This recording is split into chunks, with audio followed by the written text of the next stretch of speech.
Welcome to the Culinary Now podcast. I'm your host today, Jaime Schick, and today I am joined with my friend Jess Lewis, who is a pastry chef, and we connected on Instagram a few years ago because we both are in love with plated desserts.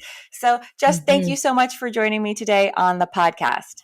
Yeah, thanks for having me, Jamie. I'm so glad to be here. Well, I'd like to start off if you could just kind of explain. I know you have a lot of different roles and you take on a lot of pastry chef responsibilities. If you could just kind of explain a little bit about what you're currently doing. Yeah, absolutely. So currently, I am a virtual pastry teacher. I teach pastries and all things baking to corporate clientele on the Hungry platform. I also am what a lot of people call these days mompreneur. So I am a mother and I'm also an entrepreneur.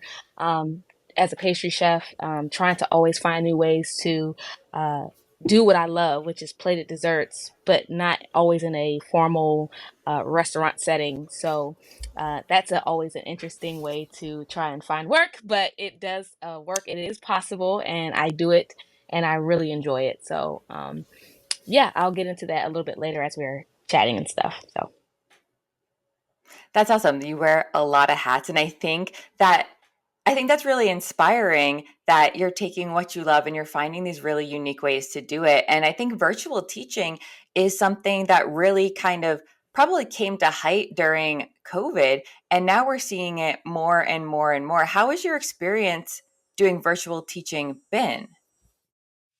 yeah, that's actually a really great question. I have to be honest, it saved and changed my life.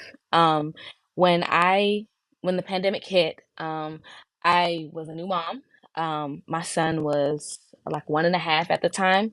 And I was already going through a lot of struggles being a new mom and trying to find my place as a culinary professional. Um, a lot of people don't realize this, or maybe if they do realize it and they don't say anything, but a lot of women struggle in this industry for that very reason. It's very difficult for us to start families and still do what we love because restaurants just do not allow moms to be great. I hate to say it like that, but it's true.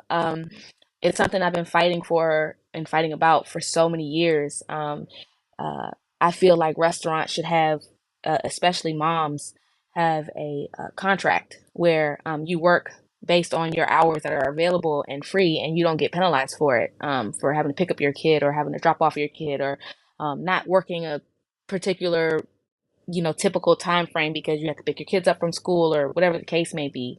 And during that time, early on, during the pandemic, I was very unsure. I know that I didn't want to lose the time that I was spending with my son. I was staying home mom at that time, and I know I didn't want to lose that time with my son. But I had to get back into doing what I loved and find a way to make that happen. So um, I got really blessed and was offered a position by Hungry to do the virtual pastry thing, and I'm grateful that I had the credentials to do that because they reached out to me. And for those of you who are listening, it is so important for you to finish your career. Like, do everything in stages. Whatever you do, don't just try and jump because something was offered to you. Um, it's really important to go at a pace that feels right. If you are getting an offer to do something that you're not ready for, you're going to bomb that offer, that opportunity, and you might not ever get it again. So sometimes it's okay to say no to something early on in your career because you don't feel like you're ready for it. Um, but that doesn't mean that you don't take opportunities too. You just have to be decisive and selective of which what you're going to do. And for me, at that time, it was literally perfect timing. I was not working. Obviously, no one was working really during the pandemic. Um, but it literally came at the perfect time. I was not working, and I also was looking for something that could take the place of like working at a restaurant and doing what I love still, but you're not taking me away from my child. And it was literally the most perfect thing. It worked out so great. And since then, it's just continued to grow. It's slowed down a lot because people are back in the office and things like that. But it has shown me the possibilities that are out there. So I'll stop there with that. That's amazing, and you brought up so many really, really great points, and I think one of them is really taking your career in stages, and that's so valuable. Like you said, you don't wanna jump into something you're not ready for, even if you want it so badly, because it could backfire Hmm. in ways you didn't even realize it could, and I think, yeah, that was Oh yeah. really, really, really great. I would love to talk about your part in the restaurant industry, which is also like the bulk of my pastry career was working in restaurants doing plated desserts, which we both love so much. I'd love to talk about, Yeah. and this probably carries into what you do today, but I'd love to talk about where you find inspiration, how you might come up with flavor ideas or what you want to work on next. And what inspires you? What goes on? Is it flavor or is it a design? Is it color? Like what goes on in your head during this process when you're creating? Oh my goodness. You're I hope I don't get any bad feedback for this because I approach pastry in such a uh unconventional way. Um I used to joke like a few years ago. I don't say this much anymore because I don't want it to be misconstrued. Things are misconstrued so easily these days, and I don't want it to be misconstrued. But I used to always joke and call myself the anti-pastry chef because I don't really ever approach things the way that they're supposed to. I'm always breaking rules. I'm always doing stuff that you're not supposed to do. But I find that it challenges me to find new ways to be creative. That doesn't mean that I don't follow the rules of pastry. Let me be clear on that, okay? I am also an extreme stickler for like perfection and the way things are done and done properly. Um, so all of those things that I'm saying about me breaking the rules and stuff like that, that's within reason. Okay. So I don't want anyone to think that I'm like, not properly laminating dough or, doing things the proper way or whatever. When I say break the rules, I just try to always find a way to make something very unique, very different from what you're expecting. Um, so when it comes to designing a menu, it's literally me going through the things that, and hey, look, I'm gonna get a lot of crap for this, but it's really making things that I like and finding ways to change them. Now I know that we aren't cooking for ourselves, but in my head I am because I have to taste it. And if I have to taste it and it's something that I really don't like, I can't say that this is going to be good for the client if I'm not really enjoying it. You know what I mean? So that's Mhm. why I say anti-pastry chef because the average person or the chefs that I grew up with, grew up training under, would always be like, "Oh, well, you have to try this. You have to try unique flavors, and you have to." And I do like to try unique flavors, but it has to be something that I also enjoy because that's the only way for my heart to literally just kind of flow right on into that item that I'm making. If I'm not feeling it, you're gonna taste that I wasn't feeling it.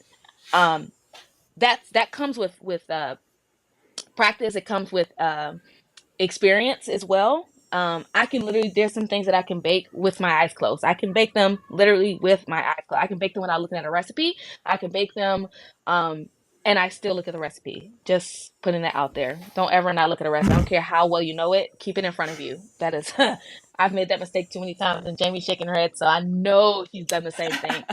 Um, but yeah. So I try to approach things in that way when it comes to creating flavors, creating a menu always comes from a place of what I want the person to feel as they're eating. You know what I mean? I definitely look at seasons. Seasons are important to me. I know that we're kind of spoiled in 2023 with food being accessible year round from all over the Yeah. place. And it's really rare that you'll find a unique item that is like out of season unless it's like an international item that is very difficult to get where you are at that time of year or something like that.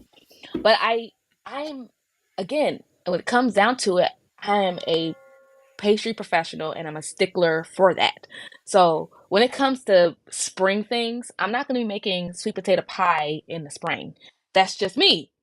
You can do whatever you want, unless there's a theme for that, like fall and spring or something like that. But I like to keep it what you expect, very seasonal. That to me means everything is fresh. And this year, I actually started picking my own fruit.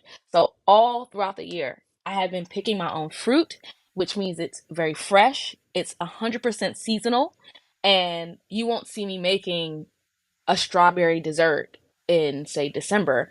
Um, at least this year, I said I'm trying something new. So this is where I'm trying to really focus on getting the freshest of the fresh ingredients and making them work for the time that I'm using them for. Now, I'm not saying that I won't ever use strawberries in December again. I'm not saying that at all.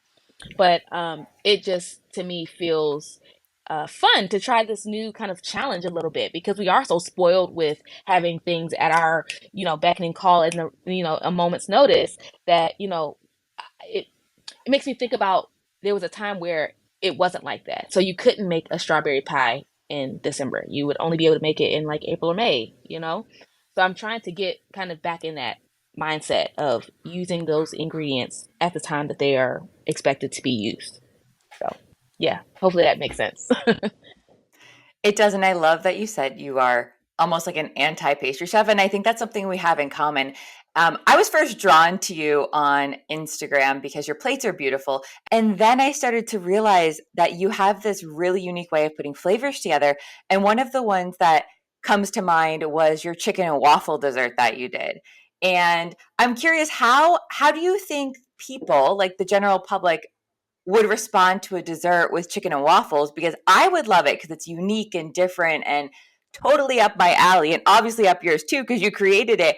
But what about the general public? Are they weird about having, like, I think it was chicken nuggets in that dessert? Are they weird about having chicken nuggets in a dessert form? Oh, heck yeah. I mean, there were so many people that were just like, people were like, on TikTok, they were like, why would you put dog food on the plate? That looks like dog food. And I'm just sitting here like, Oh my gosh. people have no idea what they're looking at. But that's really, I had this conversation with my husband almost every time we talk about fine dining and plated desserts. There is a large, I would say a larger amount of people who have no idea what fine dining is than the ones who have ever tried it at least once. Um, and that is why I do what I do. That is how we go. I want to go back to that previous question. That's how I approach pastry. I look at the ones who have never tried fine dining, who refuse to think fine dining is good because they're like, "Oh, you're so hungry afterwards. Oh, I don't want those little tiny plates." And it's an experience that you're going for. Yes, the food is good, and yes, you're paying a lot of money to eat, but it's not necessarily to get full. You want to get full, of course, depending on where you go and who's hosting the fine dining event that you're going to, or the restaurant that you're going to that's fine dining. Um, you should get full. If you're not getting full, then they probably have wrong portions or they don't have enough courses. There's one of the two. You should be full after a fine dining meal, regardless. That's just me. Um, but I approach it because I want people to experience fine dining in a way that they can understand. So for the average person, especially the Black community, they love chicken and waffles. Okay, love it. It's like one of our cuisines that is just like there. That's always going to be on a brunch menu is chicken and freaking waffles. Okay, so I wanted to find a way to approach chicken and waffles or a dessert in a way that especially Black people, as I'm a Black woman, can really understand fine dining. So if I can make all of my desserts something that you would eat if it wasn't real pretty and fancy, then I win. And so do you. Um, I think a lot of times people look at fine dining and they're just like, I don't know what that is. I don't want to taste it, or it's too pretty to eat. And I'm always like, almost too pretty to eat. It's made for you to eat and enjoy. I don't care how beautiful it is.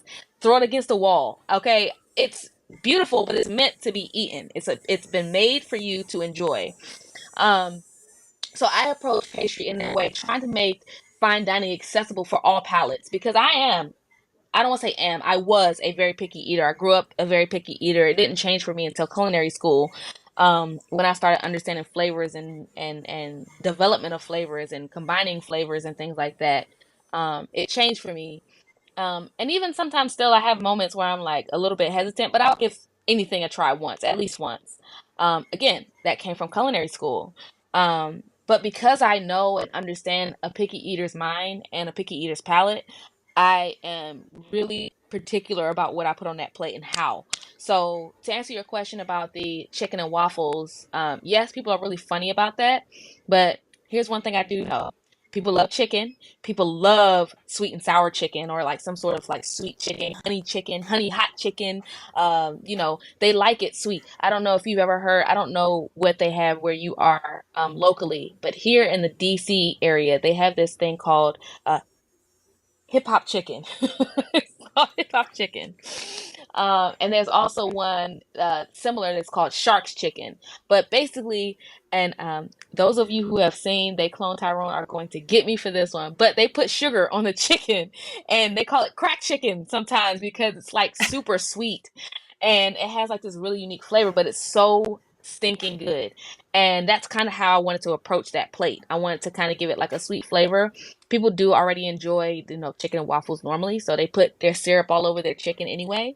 So I was thinking if I could create a way to mimic that without it being the typical whole waffle and like nuggets or chicken wings, how could I create that? So I came up with the idea of creating a crunch with the nuggets. So that's why I came up with the nuggets idea. I'm always trying to think outside of the box of how I can push the envelope a little bit, along with bringing fine dining to like a commoner's palate. I don't want to say commoner's palate, like the average person doesn't eat fine dining. I know, but everyone doesn't understand fine dining. Everyone's palate doesn't understand fine dining. So Right. um, I wanted it to be accessible for all palates because I was that person that was a picky eater. My husband is a picky eater. I can barely get him to eat the things that I make normally now. So to get him to eat a dessert that I made is, without him being, oh, what's that? What's that green thing? Or what's that orange thing over there? Without getting him to do that, he just kind of goes in. That's a win for me. So yeah, hopefully I answered your question. Yeah, that's awesome. I like the idea of chicken and waffles because I love the sweet and salty, the sweet and savory combos together. And I Hmm. would totally try that because it's so unique and so interesting. And it's also so beautiful. When I look at that plate, I wouldn't think, oh, that looks like chicken and waffles. It looks, well, I think all plate desserts are works of art. We know this, but Yes. I think it just Yes. looks like a beautiful work of art. So this is where I want to talk about how do you come up with your plate designs? Where do you get inspired as to how you want to put things on the plate and do that part of the design aspects? We talked a little bit about flavor, so now what about the visual part? Oh, that's such a good question. And I have to be 1000% honest.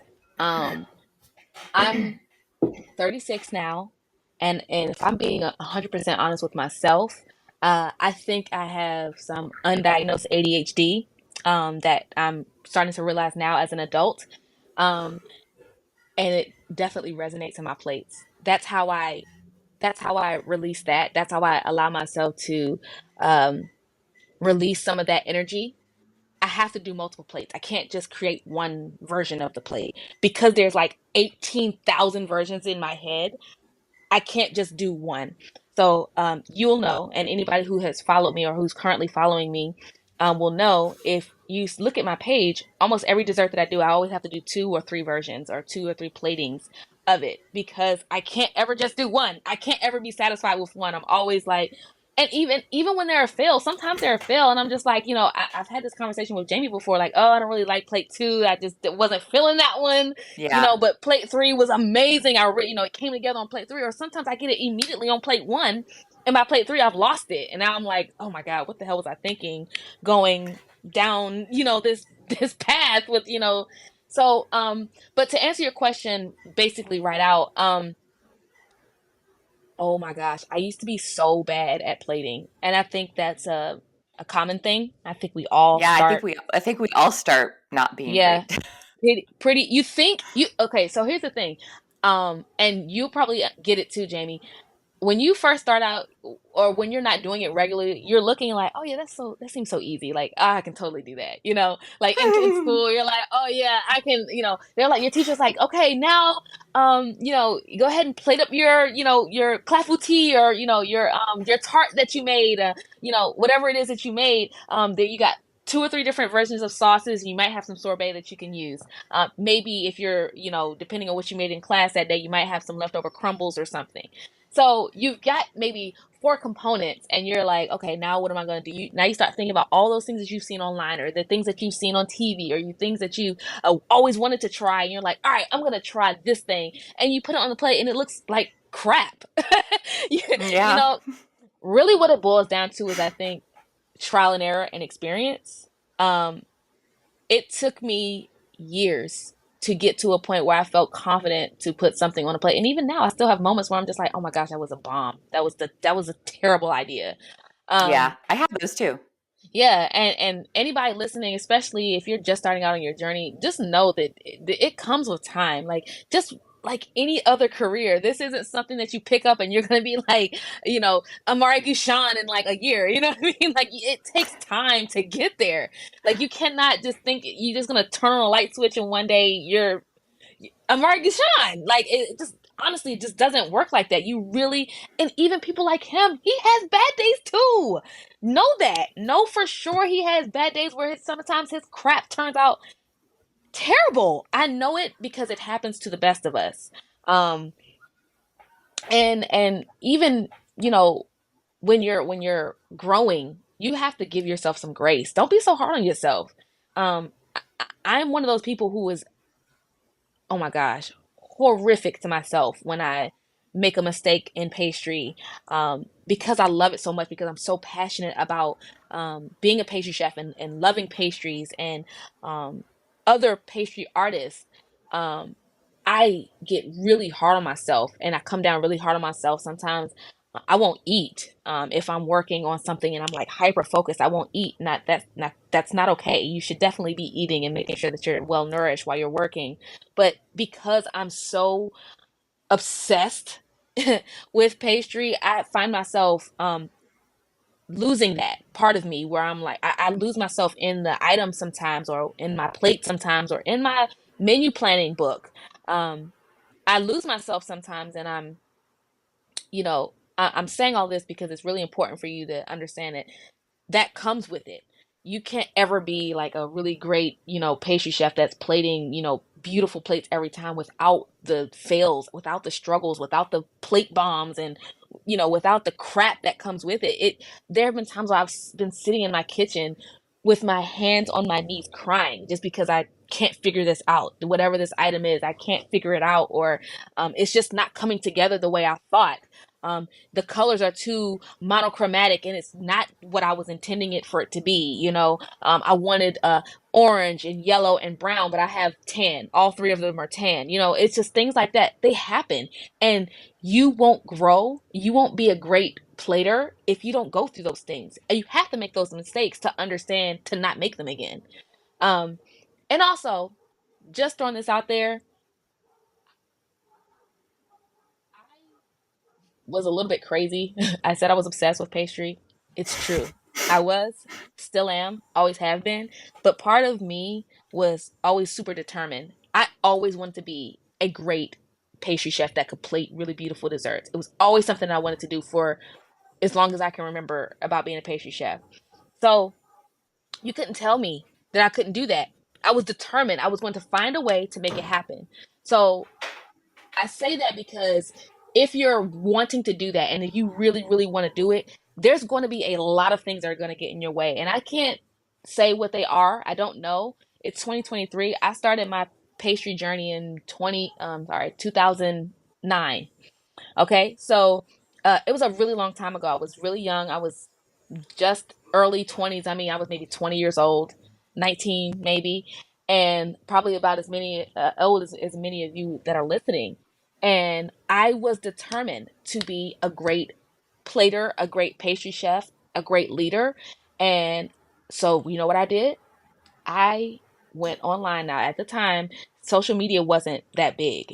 There was no Instagram in 2009 or whatever. I had to do the actual footwork. So I had to find restaurants and find who was chefing there, and I had to get in the door by literally just walking in and saying, "Hey, I'm a culinary student," and Jamie will probably understand. A lot of you who are in school now probably won't, because this does not happen as often anymore. But I'm a young woman, a young black woman, and there was a lot of misogyny that was happening in the restaurant world. It still happens a lot, but it was worse before social media. Um, it was difficult for a untrained pastry apprentice to get a job. It was like impossible. Okay, so it was almost like you had to work at a place, gonna get pulled into pastry by accident because they were shorthanded, and then you would kind of end up being a pastry chef.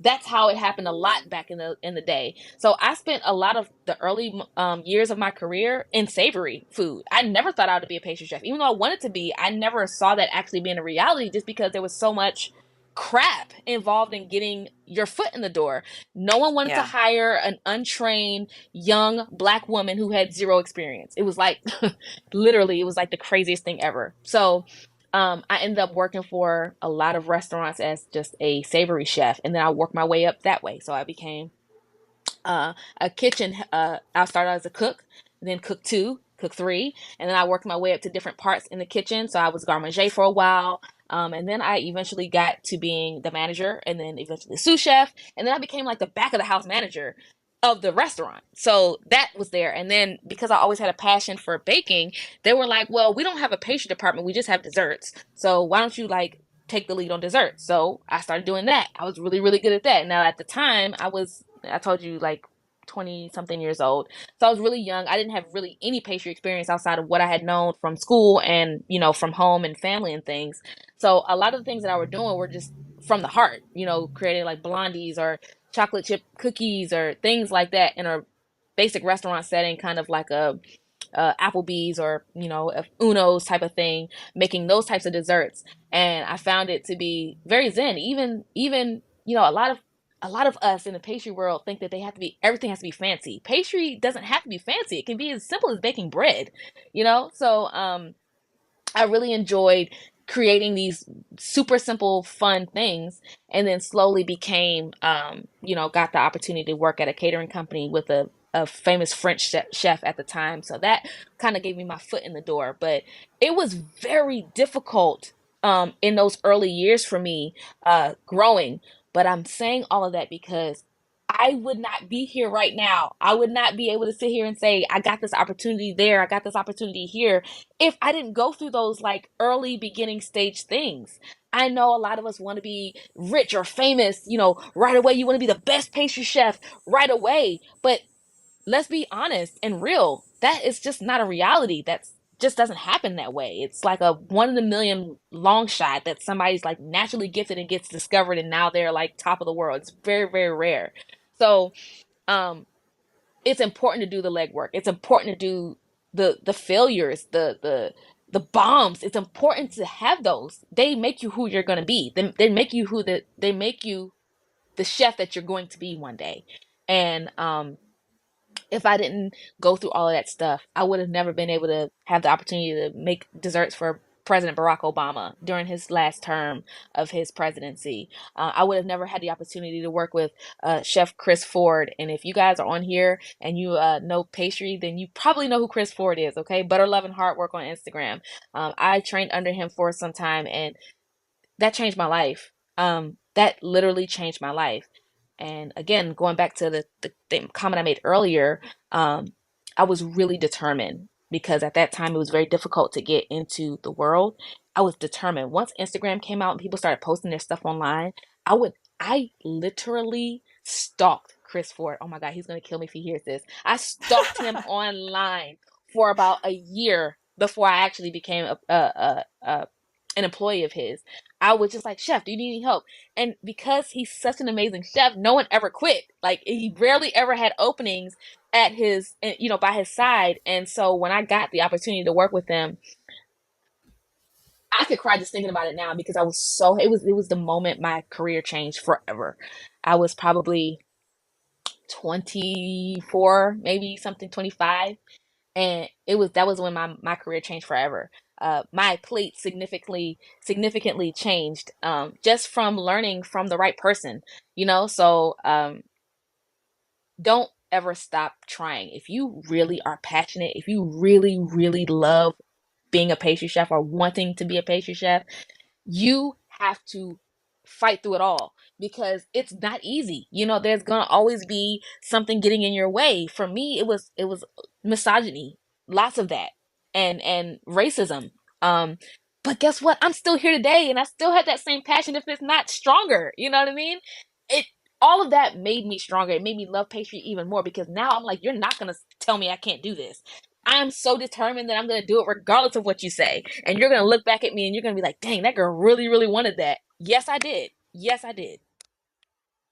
Oh my gosh, your story, one, I can hear the passion and determination in your voice during that, but oh my gosh, that gave me goosebumps.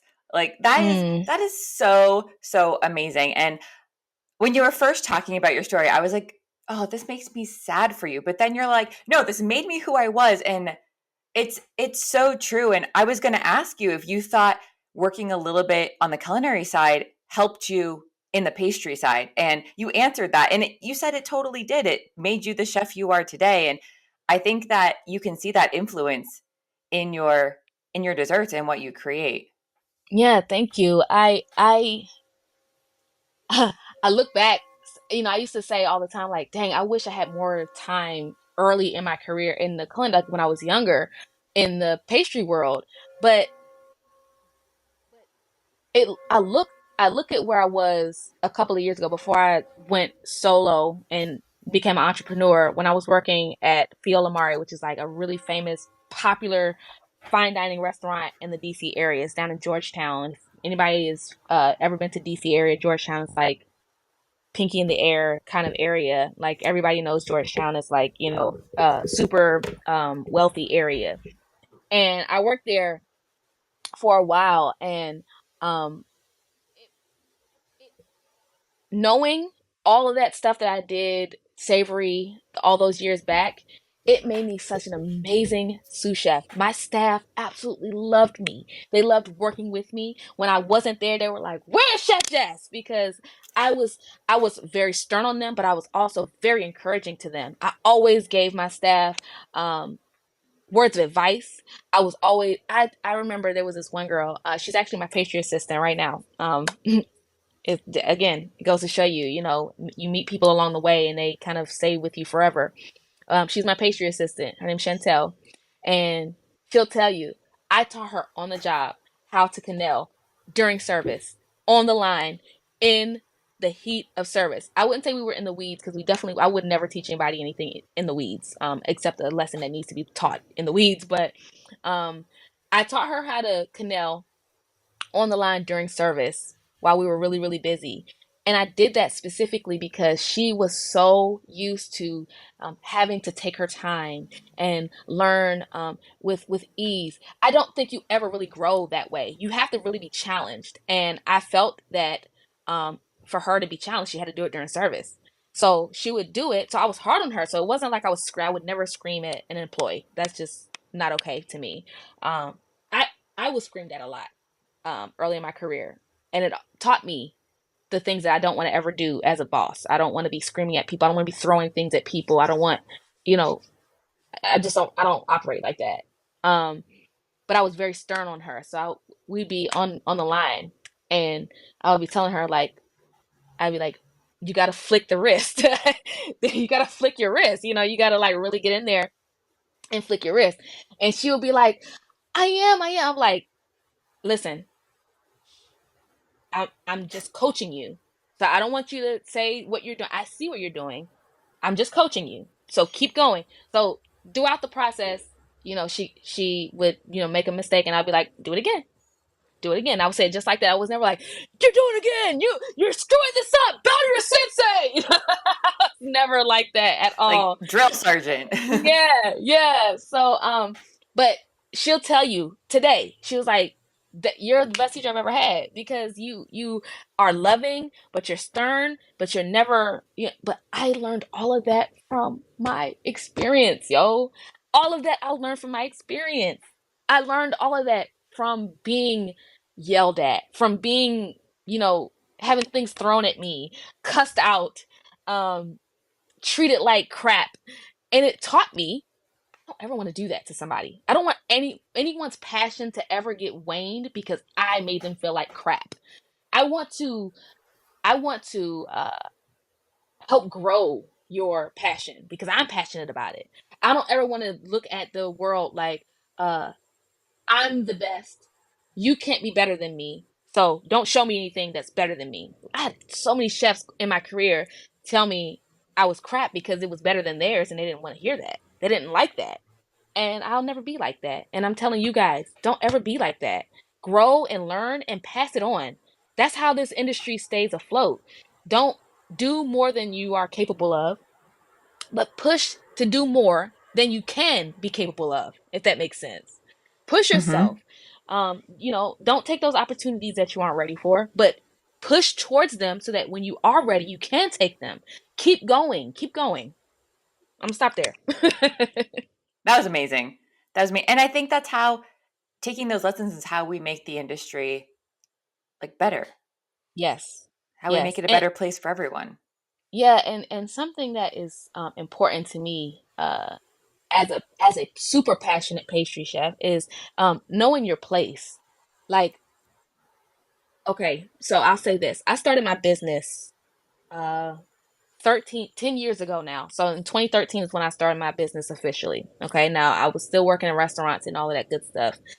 So I didn't take my business full on until about 4 years ago. Around the pandemic is when I decided to go full time in my own business. But um it's been a very what can I say? I don't want to say difficult process, but it's been challenging because I started out wanting to be a um cake decorator because I was thinking to myself, how could I ever make plated desserts a business?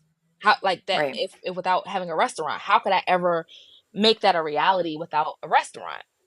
And so I was doing cakes and I hate making cakes. It's not that I don't like doing them or that I'm not good at them or anything like that. It's more so dealing with the client. Clients have very high expectations or unrealistic expectations. And me as a pastry chef, I know exactly what I'm doing here when it comes to baking your treats. And I feel like our market has been oversaturated with so much store-bought stuff that people, their palates are expecting store-bought grocery store cakes, which there's nothing wrong with that, hon. Nothing, okay? I love me a good box cake. I love me a good Me too. store-bought cake. I have nothing wrong with that, all right? But when I'm charging my money and I'm preparing something for you and you have no idea what a sponge cake is, but you're asking for a sponge cake and you get it and you're saying that it's dry or it's this or that because you're expecting a sponge cake to be one way and you're not used to homemade, from scratch sponge cake. You're expecting a store-bought super moist box cake type sponge, which we don't do that. That's not how it is for us. Yes, it's moist, but it's almost a little bit on the drier side a little bit, depending on, how you make it. Right. And that became too much for me. Dealing with people and their expectations and I can't do what I know is right as a pastry chef because people have no idea what they're talking about. They're trying to tell you what they want, and what they want is not exactly what they're saying because they don't know proper terminology and things like that. And they don't know the difference between American or Swiss or Italian meringue or French buttercream. They have no clue. So they're just like, oh, it's not sweet enough. It's too bland. And I'm just sitting here like, no, so that just became a little bit too much for me. So I ended up pivoting and deciding I wanted to make more like weddings and dessert bars. And then I realized I don't want to do that either because I was still kind of dealing with the same kind of thing. And once the pandemic hit and I started doing those virtual classes, I was like, this is what I need to be doing. I need to market myself to the right people, and I need to come to their house. I need to connect myself with a team. Like some savory chefs, and we need to create like a thing, like a group, and we can either come to people's houses or we can do like a catering experience in a place we can rent out of space and do our own thing. And that's kind of what we are working on right now. So to pivot, I have a group that I'm work with called Architecture, and we're about to start our own restaurant pop-up, fine dining restaurant pop-up. I can't say too much because it's still in the works. So stay connected and stay tuned with us. But we have some really amazing things coming that are going to really be just amazing, and I can't wait to share them. But I'm just thrilled to be a part of the team, and it makes me feel amazing to know that I've worked so hard to get here. It has not been in vain, and um, I don't take it lightly. For those of you who are listening, don't take it lightly, you guys. Take everything that you do, put your heart and soul into it. If this is really what you want to do, put your heart and soul into it. You'll know if it's right. And the people who are experiencing it, who are eating it, who are enjoying it with you, they'll know that it came from your heart too. Trust me. Trust me. That makes me so happy for you. So happy for you.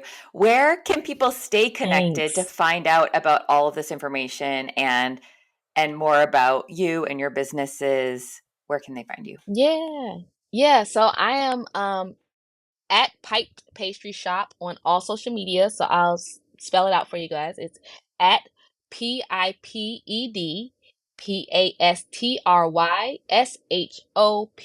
at Pipe Pastry Shop. That's on Instagram, TikTok, and Facebook. Facebook is probably the least active. I really don't put a lot of stuff on Facebook. And actually, I didn't mention this, but since you asked me where they can see me, I want you guys to know I haven't posted in almost over a year. I am Makes competing me in so dessert. sad, but I'm still Yes, waiting. I'm still waiting. I'm where I'm coming back. I won Dessert Wars DC in May, and Yes, congratulations. thank you. And I am competing in the national championship in December. So I haven't been posting mostly because I kind of really want to focus my time and energy on that. Also, I don't Makes want to give my sense. competitors any inside of what I'm making. I really want it to be unique. I really want it to be different. I'm gonna come super hard for the Dessert Wars championship, so I'm keeping a really close lip on what's being made. But I am super excited and thrilled. But that's why I haven't been posting. So you guys are gonna get on my page and see like, dang, she hasn't posted in like a year and a half. Yes, I promise I'm coming back. I just need to really get this out of the way. I post things on my stories. I still make desserts. I'm still baking. I'm still, making things. They just aren't typically like plated desserts right now, just because I really want to focus on winning Dessert Wars. There's a cash prize involved, plus bragging rights, and I want all of that. I'm also working on getting a home studio and an off property pastry studio completed to allow myself to work without any issues of space. And that has also made it difficult to film. I can't record because I don't really have a space to do that in right now. I was recording from my mom's house for a while and it was super great. But my mom lives about an hour away. So whenever I want to make a dessert, I have to stay out there for a couple of days because, making a plated dessert, it takes 2 or 3 days to make all the materials and things like that. So, when I do want to do a dessert, I have to stay out there. And, with the son and things like that and a husband, it's difficult for me to, spend a Yeah. week or two at my mom's house at the moment. So, you guys just bear with me. Please follow me anyway. There will be tons of new content coming as soon as Dessert Wars is over. I will be back at it. I have been using this entire time that I haven't been posting to create new ideas, create new series and themes. So all of that stuff will be coming. You guys just stay tuned. Just bear with me. Like I said, I have things that come in my stories. I still do baking events and markets and things like that. So you will see things added to my story and maybe a post occasionally, but I'm not posting regularly on my page just simply because I really want to focus all my time and energy on winning Dessert Wars. So yeah. Well, we will be cheering you on for that. Thank you so much for sharing your story and your words of wisdom with us today. I really appreciate it. Thanks, Jamie. I had a blast. Thank you guys. Have a good one.